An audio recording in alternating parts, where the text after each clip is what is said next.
제9시 기도 시간에 베드로와 요한이 성전에 올라갈새 나면서 못 걷게 된 이를 사람들이 메고 오니 이는 성전에 들어가는 사람들에게 구걸하기 위하여 날마다 미문이라는 성전문에 두는 자라. 그가 베드로와 요한이 성전에 들어가려 함을 보고 구걸하거늘 베드로가 요한과 더불어 주목하여 우리를 보라. 그가 그들에게서 무엇을 얻을까 하여 바라보거늘 은과 금은 내게 없거니와 내게 있는 이것을 내게 주노니 나사렛 예수 그리스도의 이름으로 일어나 걸으라. 오른손을 잡아 일으키니 발과 발목이 곧 힘을 얻고 뛰어서서 걸으며 그들과 함께 성전으로 들어가면서 걷기도 하고 뛰기도 하며 하나님을 찬송하니 모든 백성이 그 걷는 것과 하나님을 찬송함을 보고 그가 본래 성전 미문에 앉아 구걸하던 사람인 줄 알고 그에게 일어난 일로 인하여 심히 놀랍게 여기며 놀라니라. 오늘은 제9시 기도 시간에라는 제목으로 하나님 말씀을 증거하도록 하겠습니다. 우리는 어제 초대교회의 놀라운 부흥의 현장을 살펴봤습니다. 그 중에 2장 43절을 보시면 사도들로 말미암아 기적과 표적, 기사와 표적이 많이 나타났다라고 기록되어 있는데요. 그 기사와 표적 중에 한 가지 일, 한 가지 에피소드를 오늘 3장에서 묘사하고 있습니다. 베드로와 요한이 제9시 기도 시간에 기도하러 성전으로 올라가고 있죠. 3장 1절입니다. 같이 읽어볼까요? 시작. 제9시 기도 시간에 베드로와 요한이 성전에 올라갈새. 베드로와 요한이 성전에 올라갈새라고 표현할 수 있지만 성경 기자는 의도적으로 제9시 기도 시간에 갔다라고 얘기하고 있습니다. 제9시 기도 시간이라는 말은 경건한 유대인들이 하루에 3번 기도했던 것을 염두에 두고 표현하고 있는 것입니다. 오전 9시, 오후 3시, 오후 6시 하루 3번 항상 정해진 시간에 경건한 유대인들은 기도했는데요. 우리가 다니엘을 살펴보면 아시겠죠? 언제나 정해진 시간에 예루살렘을 향해서 창문을 열고 기도하는 장면, 그것이 바로 경건한 유대인들이 하나님을 향해서 기도하는 모습입니다. 지금 베드로와 요한은 그냥 성전에 올라간 것이 아니라 정해진 기도의 시간 기억하고 기도하러 성전에 올라갔던 것입니다. 그 기도하러 가는 길에 놀라운 기사와 표적이 생겨났는데 40년 동안 걷지 못했던 성전 미문 앞에 앉아 있었던 거린이 걷게 되는 엄청난 기적이 일어나게 되는 것이죠. 그런데 그 기적이 언제 일어나느냐? 제9시 기도 시간에 일어났다라고 성경이 의도적으로 표현하고 있습니다. 이것은 사도들이 규칙적으로 기도 생활을 하고 있었다는 것을 암시하고 있습니다. 늘 하던 기도 생활 가운데 기적이 일어났다는 거죠. 우리는 마태, 마가, 누가, 요한 사복음서에서 똑똑히 기억하고 있습니다. 제자들이 얼마나 기도 생활을 하지 않던 사람인 사실을 예수님께서 그토록 기도하라, 기도하라, 기도하라 강조하셨지만 제자들은 끝까지 기도하지 않았습니다. 자신들을 과신했고 우리는 기도 없이도 얼마든지 예수님 잘 따를 수 있다. 기도하지 않아도 시험 들지 않을 자신 있다. 그렇게 호언장담했던 제자들이었죠. 하지만 처참하게 실패합니다. 예수님이 십자가에 달려 돌아가시던 그 당시에 모두 뿔뿔이 흩어지고 도망가 숨었던 겁쟁이들이었고 실패자들이었습니다. 하지만 깨닫게 됩니다. 실패를 통해서 알게 되죠. 우리는 아무런 능력이 없는 존재들이구나. 주님의 은혜 아니면 한순간도 살 수 없는 존재들이라는 사실을 깨닫게 된 이후로 이들은 기도의 사람으로 바뀝니다. 그래서 오순절 성령 충만의 역사가 바로 한마음 한뜻 되어서 마가의 다락방에서 간절히 기도했을 때 일어났습니다. 그 체험을 통해서 더 강화되는 거죠. 아, 그렇구나. 우리는 할 수 없지만 기도하면 되는구나. 우리는 능력이 없지만 기도할 때 하나님이 은혜를 주시면 우리는 얼마든지 예수 그리스도의 이름과 능력으로 성령의 권능으로 증인이 될 수 있구나라는 사실을 깨닫게 됩니다. 그때 이후로 정해진 기도의 시간을 꼭 확보합니다. 여러분 한번 상상해 보십시오. 2장에서 3,000명이 한꺼번에 예수 믿게 됩니다. 성도들 숫자가 120명에서 갑자기 3,000명으로 바뀌었으면 나타나는 일들, 현상들이 얼마나 달라질까요? 특별히 지도자들, 12사도 같은 경우에 행정적인 일들이 굉장히 많을 겁니다. 3,000명의 성도들이 늘어났으니까 신방 요청도 있을 것이고 또 상담 요청도 있을 것이고 또 조직도 만들어야 되지 않겠습니까? 소위 말해서 교구도 편성해야 될 것이고 목장도 편성해야 될 것이고 일들이 쌓이고 쌓였을 것입니다. 얼마나 바빴을까요? 하지만 베드로와 요한을 필두로 한 그 사도들은 기억합니다. 우리는 다른 모든 일들보다 가장 먼저 해야 할 일은 해야 된다. 그것이 무엇입니까? 정해진 시간에 기도하는 것입니다. 기도할 때 기적이 일어날 줄 믿습니다. 우리의 모든 삶의 우선순위는 바로 기도입니다. 이 기도는 주님, 저는 힘이 없어요. 저는 지혜가 부족해요. 하지만 하나님은 하실 수 있어요. 성령께서 나에게 능력 주시면 저는 감당할 수 있어요. 라는 겸손의 표현이라는 것입니다. 반대로 교만의 표현은 무엇입니까? 내 힘으로 할 수 있어요. 내 능력으로 충분히 감당할 수 있을 것 같아요. 그것이 바로 기도하지 않는 모습으로 드러난다는 것입니다.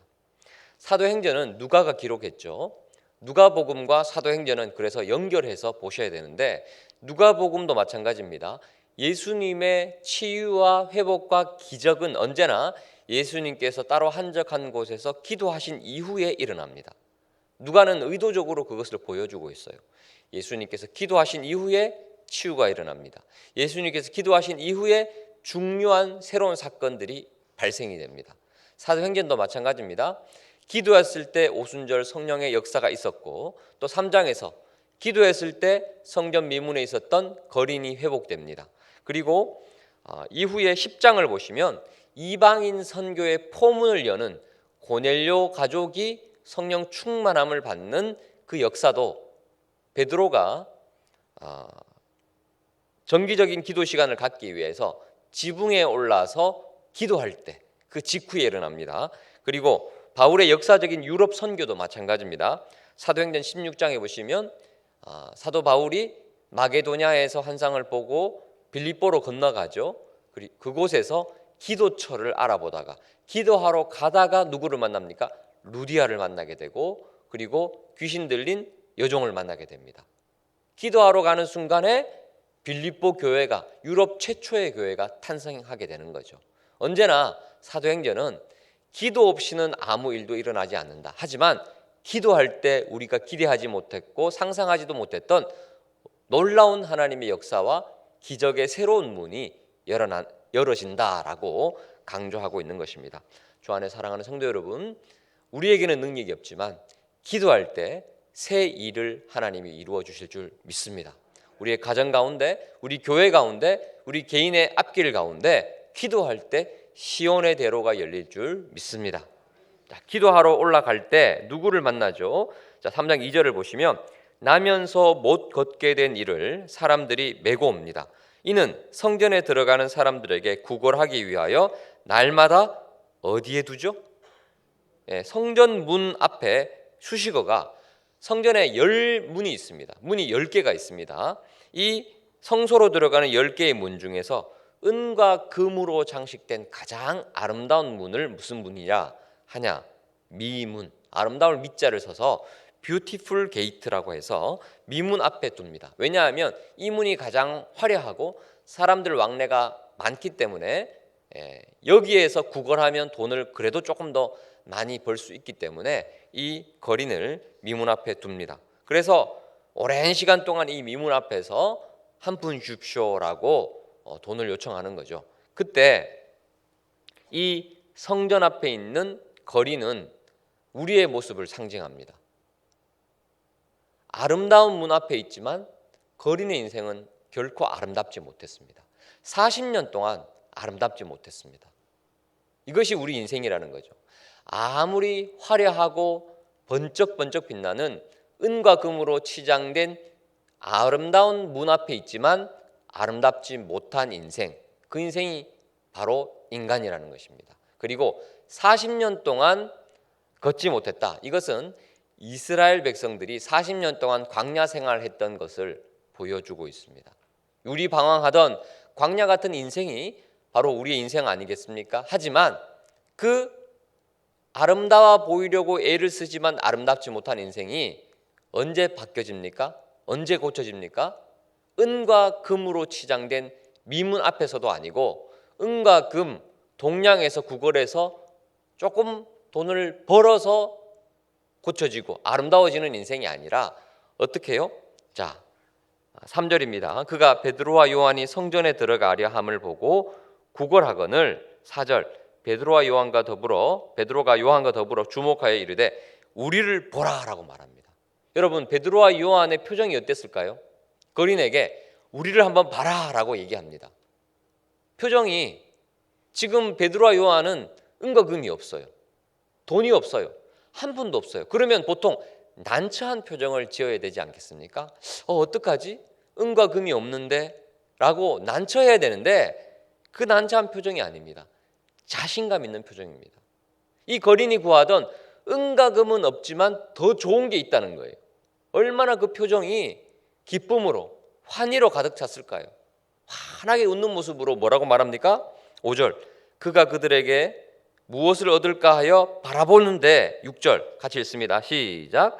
베드로가 이르되 은과 금은 내게 없거니와 내게 있는 이것을 내게 주노니 나사렛 예수 그리스도의 이름으로 일어나 걸으라 하고.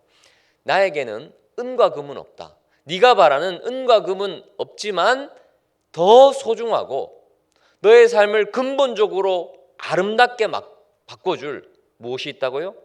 나사렛 예수 그리스도의 이름이 있다. 그 이름으로 걸으라 라고 손을 잡아 일으키니 어떻게 됩니까? 7절 발과 발목이 힘을 얻고 마치 영화 한 장면처럼 슬로우 비디오처럼 카메라가 무엇을 보여주고 있습니까? 발과 발목에 곧 힘을 얻는 그런 장면을 묘사하고 있습니다. 그래서 어떻게 됩니까? 8절 뛰어서서 걸으며 그들과 함께 어디로 들어가요? 성전으로 들어가요. 한 번도 성전 안으로 자기 힘으로 들어가 본 적이 없습니다.